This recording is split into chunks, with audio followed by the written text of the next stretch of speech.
Feeling mo ba dead end na ang problema mo at wala ng pag-asa? Sa Ebanghelyo, patay na si Lazarus. 4 na araw na. Sabi ng lahat, too late na Lord, mabaho na. Pero para kay Jesus, ang delay ay hindi denial. Ang dead end, start pa lang ng himala. Sabi niya, Lazarus, come out! At nabuhay siya. Anong patay sa buhay mo ngayon? Pangarap? Relasyon? Pag-asa?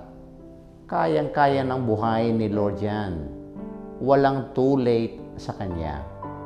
Isuko mo lang kay Lord ang sitwasyon na sa tingin mo ay hopeless. Declare life over it. Maniwala kang may resurrection power siya.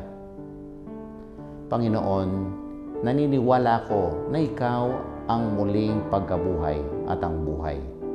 Buhayin mo ang pag-asa sa puso ko. Amen.